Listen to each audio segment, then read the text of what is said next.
I just went through a narcissistic ordeal, and I want to share what it felt like psychologically, emotionally, and energetically when I allowed myself to fully perceive it. It's very easy to gaslight yourself afterward, telling yourself you're overreacting or imagining things, but staying with these experiences is crucial.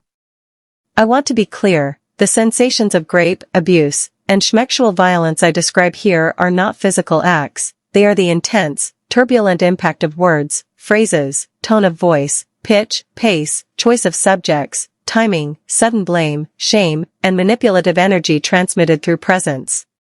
They dehumanize you in two opposing ways, by devaluing you and by inflating or exalting you, lifting you up unrealistically only to drop you violently, swinging you back and forth in a way that leaves you shaken, off balance, and without control. This violent energy flow hits and rattles you, then suddenly stops, leaving you gaslit, blamed, or made to feel as if you caused it all.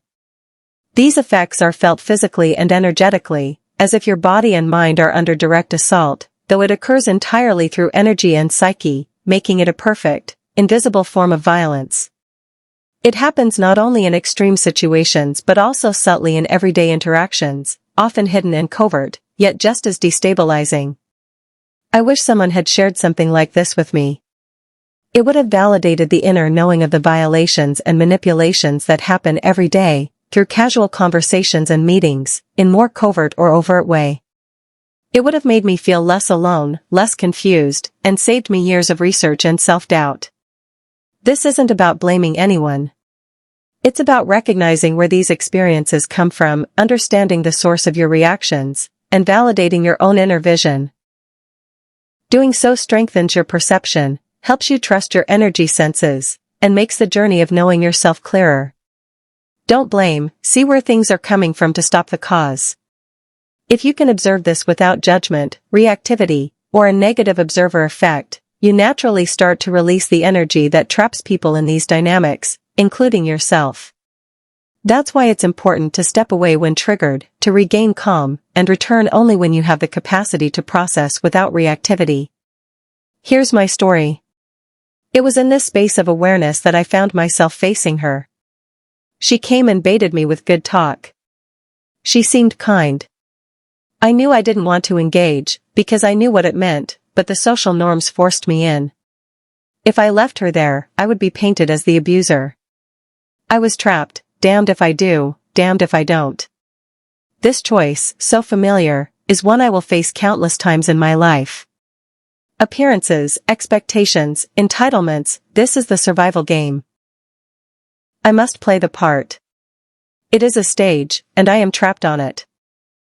Those who are called disordered for seeing life as a theatrical play are right, they are simply more conscious of the vibration of this trap. If you don't play along, you get flagged, marked, and put on the radar. That brings danger, so you comply. It becomes ingrained, unconscious, but deep down, you know. She seemed kind, but I was not fooled. My own language, my own vibration, almost made me melt and lose my guard. Then she started to cast her ties. Her status, her religious authority, they bound me. My hands, my feet, trapped against invisible walls. Everything moved so fast. Her authority made her stronger. Even as an adult, I felt like a child, hopeless, helpless. She cut me with her words, with her energy, as if she had divine entitlement. She was righteous, decent, the mother, a tool of God. My attempts to free myself made me bad. Honor your mother and father, she said. God-given authority was in the air. It was never just her. The crowd, the thousands who allowed this, made me into the abuser if I tried to defend myself. More ties were cast. I struggled, I screamed, I kicked, but she remained in control, peaceful, righteous, untouchable. Then she broke me completely. I cried. And then she cried too, claiming she didn't mean to hurt me, telling me I always take things the wrong way. I felt my love for her vanish. I felt raped, beaten, hollowed. I sensed my energy drained, the protective buffer I usually felt gone. Recovery would take weeks in isolation, longer if I remained surrounded by the same dynamics. After half an hour, I feel peaceful, like I'm fine, but I know I'm completely in pieces. I've learned this from observing the aftermath of such ordeals. Any small thing, a sound, a thought, or even nothing I can consciously register, can trigger me. I cry, and the tears are endless, overflowing with sorrow, after being raped and mistreated. Every sudden noise hurts now. I jump at the phone ringing, the slam of a door, any abrupt movement. Then it passes, and I think I'm fine again. But just as suddenly, I break apart once more, seemingly without reason. In the past, I couldn't see the connection. I would attack myself, blaming something about me for being wrong, defective. I called myself names, hated myself, and wanted to tear myself into pieces out of frustration at how horrible I felt.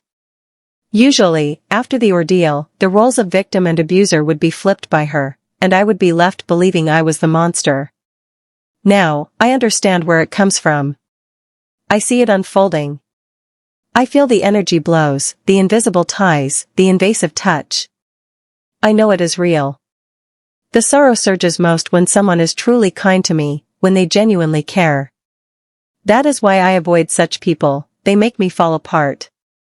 This is how I lock myself away from what is good for me.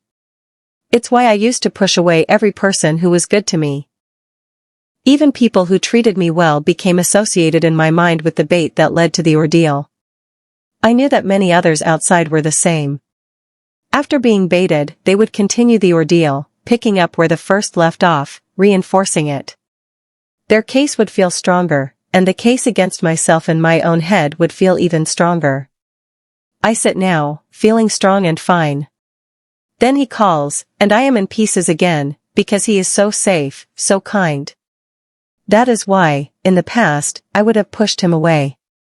This is why my health, happiness, and sanity feel mutually exclusive with being around my family. Most people are like them. They are considered normal.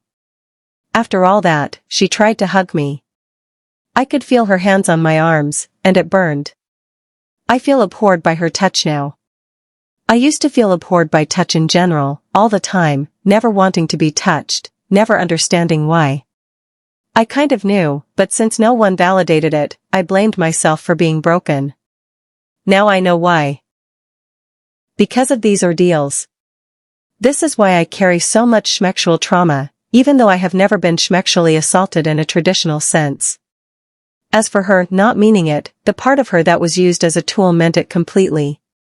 I know this. It was a whole strategic operation, using her title, privilege, and immunity as invisible ties so that I could not defend myself. She was wielding the power and influence of social and religious belief systems, which gave her complete control over me. What I notice also happens is that this energy bullies relentlessly until release, until a sort of climax, like in schmexual abuse. Then that energy stays on you. That is when they start to regain awareness, start to come to their senses. That is when you feel hatred toward them, feel nothing, or even want to hurt them. That is the energy that was transferred to you, now ready to hit them through you. This is the game of the implant. She, as a being trapped inside it, really didn't mean to do this. She was made to do it. But it changes nothing for me. She is a tool for that energy, and she remains a real danger to me, a danger I must completely remove from my life. Thinking in terms of her not loving me, or my mother not loving me, or feeling resentful and thinking of her as a monster does not help. It only worsens the damage. It is a huge blow to a child, or even an adult, to tell yourself that your mother doesn't love you. I know it is better for me to recognize that she does love me. But she is taken over by something that hates me and feeds on me, acting through her. That energy transfers hate into me, further disconnecting me from her, while hurting her as the trapped being inside. This makes it clear, she is a danger I cannot keep in my life. But it also preserves the truth that she is a being trapped by the hook. It protects my energy, minimizes my blood loss, and aligns much closer to reality.